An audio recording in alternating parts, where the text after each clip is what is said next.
Oui, il est 8h43. Je vous parlais de nouveautés ce matin. Alors, une toute nouvelle chronique qu'on vous présente avec Monsieur Éric Trudel, qui est agent de développement et communication donc du côté de la CDC. Bonjour. Oui, bonjour Mme Bouchard. Bienvenue. Merci. Dans notre émission. Merci. Donc, j'avais bien hâte de commencer ça, ces nouvelles chroniques-là. Ce matin, on va mettre la table un peu là, pour dire à nos auditeurs, de quoi il sera question dans nos chroniques. Entre autres, et c'est quoi la CDC, tout d'abord? Oui, CDC, donc, ça veut dire tout d'abord Corporation de développement communautaire. Donc, c'est un regroupement d'organismes communautaires sur le territoire là, du Kamouraska. Bien sûr, notre rôle est un peu de faire en sorte que les organismes communautaires travaillent en partenariat, qu'ils puissent, on leur donne du soutien, par exemple, quand ils sont en période de développement ou alors ils ont besoin de trouver des nouvelles subventions, etc. Ouais. On peut les accompagner là-dedans. On donne des formations. On fait la promotion, bien sûr, du milieu communautaire. Puis on a des activités là justement qui permettent un peu le style 5 à 7 qui permettent de mettre un réseautage entre les gens du milieu communautaire. Créer des liens là, c'est ça. Oui, c'est ça pour que les gens puissent s'accompagner parce qu'on sait que parce que des fois on connaît pas tout là, on sait pas tout ce qui existe et tout ça là, au niveau puis aujourd'hui la réalité comme au niveau de la pénurie de main d'œuvre, c'est pas toujours facile. Donc souvent les organismes communautaires s'ils peuvent avoir de l'aide de leurs collègues du même milieu, ça peut faciliter les choses. Pour les organismes du Kamouraska. Oui, c'est ça. Il y en a combien d'organismes au Kamouraska, M. Trudel?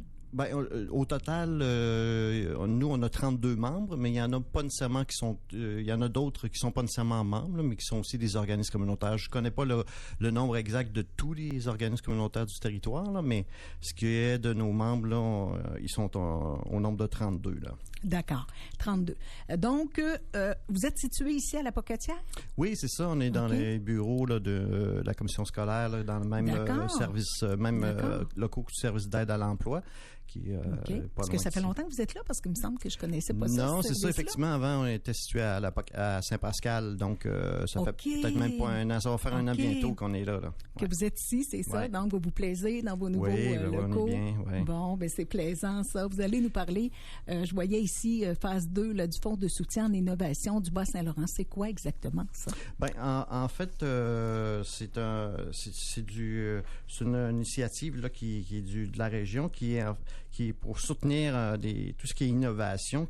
C'est un appel de projet, en fait, qui est disponible pour les petites moyennes entreprises, mais aussi pour les organismes communautaires, les milieux municipaux, ainsi que les communautés autochtones. Là. Il y a un montant autour de 990 000 $ qui est une allocation qui est disponible, là, qui peut servir à développer un projet en innovation là, sociale, là, que ce soit qui soit emmené soit par des, comme je disais tantôt, des organismes municipaux ou des coopératives, des entreprises d'économie sociale. Alors tous les critères puis les documents, là, parce que le dépôt de l'appel de projet c'est quand même très bientôt. Là, ça se termine le 27 janvier. Alors si vous voulez justement peut-être avoir un petit peu plus de détails là. C'est de vous rendre sur le site là, du collectif régional de développement, le CRD là, du Bas-Saint-Laurent, sur lequel là, vous allez avoir les informations là, pour avoir accès peut-être justement à ce fonds-là qui s'appelle le Fonds de soutien en innovation du Bas-Saint-Laurent. C'est ça, comme je disais tout à l'heure, vous devez déposer le projet avant le 27 janvier là, à 16h. Donc ça vise les organismes, entre autres communautaires, et les petites et moyennes entreprises. C'est ça. Puis de la région du Kamouraska. Ouais, de tout le Bas-Saint-Laurent. Du Bas-Saint-Laurent? Ouais. OK, c'est pour tout le Bas-Saint-Laurent, l'enveloppe budgétaire là, pour celle-là, c'est tout le Bas-Saint-Laurent. C'est pour favoriser la commercialisation de produits puis des services un peu innovants, un peu différents. Là, est-ce que vous avez des exemples, M. Trudel, d'organismes ou d'entreprises qui ont pu bénéficier de ce programme-là? J'ai pas vérifié cet aspect-là, là, mais je pense qu'il va sûrement avoir des exemples là, des projets parce que c'est la phase 2 de ce fonds. Donc, il est possible d'aller voir là, ce qui était offert. Là. Je voulais vous parler aussi un peu, étant donné qu'on est en début janvier, là, on reprend les activités. Les différents organismes communautaires reprennent leurs activités pour l'année 2025. Oui, c'est ça exactement. Et alors, il y a d'abord la traversée, justement ici, là, qui recommence les activités, comme commencé la semaine dernière. Juste vous rappeler que tous les jours, là, excepté le mercredi, ils ont des avant-midi thématiques puis des après-midi thématiques.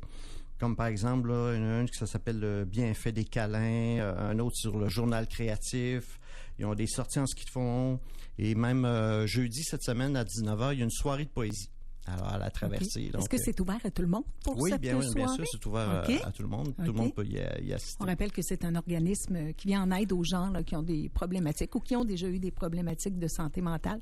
On le sait aujourd'hui, là, c'est en augmentant aussi ces problématiques-là. Hein. Effectivement, surtout depuis qu'on a eu la pandémie. Là, effectivement, il y a eu une recrudescence. Oui. Un autre organisme qui a repris ses activités, c'est le Centre Femmes La Passerelle du Kamouraska. Oui, avec un beau calendrier d'activités. Oui, vous avez vu passer ça, j'imagine? Oui, exactement, oui. J'en ai parlé la semaine passée. Ah oui. Donc, beaucoup d'activités. Effectivement, il y a du yoga, il y a des rencontres interculturelles, un toast café, des ateliers d'art, de textile. Alors, c'est vraiment assez diversifié. Les personnes qui seraient intéressées à y participer, bien sûr, c'est à Saint-Pascal. Il y a le Carrefour des jeunes de la Pocatière, justement, qui ont recommencé la semaine dernière, le 7 janvier. Puis cette semaine, il y a un atelier culinaire sur la thématique italienne. Alors, les jeunes qui aimeraient peut-être apprendre un petit peu à faire à manger. À faire de la sauce spag. Peut-être, oui, c'est peut-être ça quand on parle de... C'est tellement bon, c'est tellement réconfortant de ce temps-là. Là. L'odeur aussi, hein, d'une bonne sauce à spaghetti. Oui. On espère en même temps que ça donne le goût aux jeunes de faire à manger de temps en temps à la maison. Ben, c'est pour ça, c'est le but. Hein? C'est ça, de leur montrer des petits trucs de cuisine, effectivement, puis ça coûte moins cher aussi. Un organisme communautaire, sûrement que vous en avez parlé au cours des dernières semaines, mais vous vous souvenez que CAMAID, là, il y a eu des problèmes avec campagne de financement. Campagne de financement. Est-ce que vous savez, on est rendu à combien là, J'ai pas marqué à quel auteur qui était rendu leur montant, mais en tout cas, je voulais quand même, je trouvais important de rappeler. Est-ce que c'est toujours en vigueur? Oui, cette vous pouvez encore faire des dons. Okay. Vous pouvez encore faire des dons.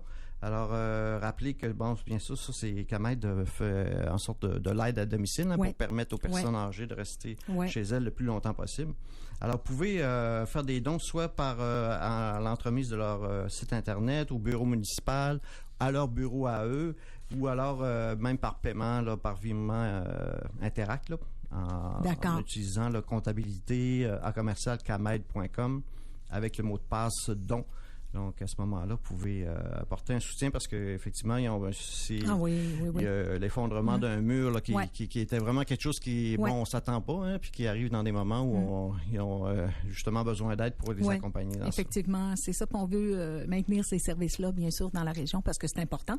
Comme vous dites, pour aider les gens, pour les aider à demeurer le plus longtemps possible chez eux, hein, c'est ça. Ils offrent beaucoup de services, pas seulement que le ménage, là, mais il y a bien d'autres services aussi. Oui, c'est crucial d'avoir un organisme comme ça dans la région. Ah oui, absolument.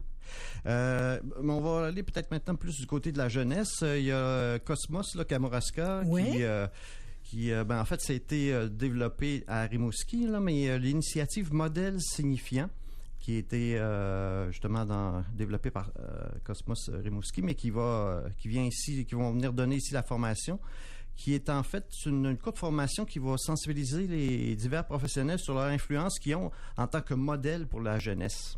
Alors, rappelez-nous donc un peu Cosmos, là. Quelle est la mission de cet organisme-là? En fait, Cosmos, bien sûr, c'est pour aller sensibiliser les jeunes, donner des activités auprès des jeunes et tout ça, pour les sensibiliser, les parents également, là, pour faire en sorte que les jeunes soient bien accompagnés là, dans leur développement personnel. Oui, c'est ça.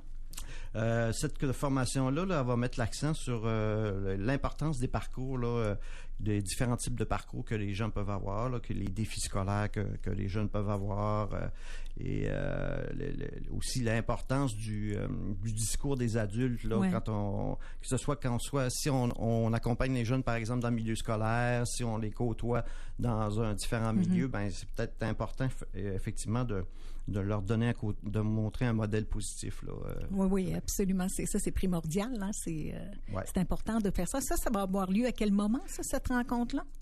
Il n'y avait pas encore de date de déterminer, mais on annonçait déjà que la formation là, allait être offerte par Cosmos Kamouraska. Donc, juste à surveiller, là, aller voir sur leur Facebook ou leur site Internet. Là, ils vont dire quand est-ce que ça sera disponible, mais ça sera sûrement très bientôt. Là.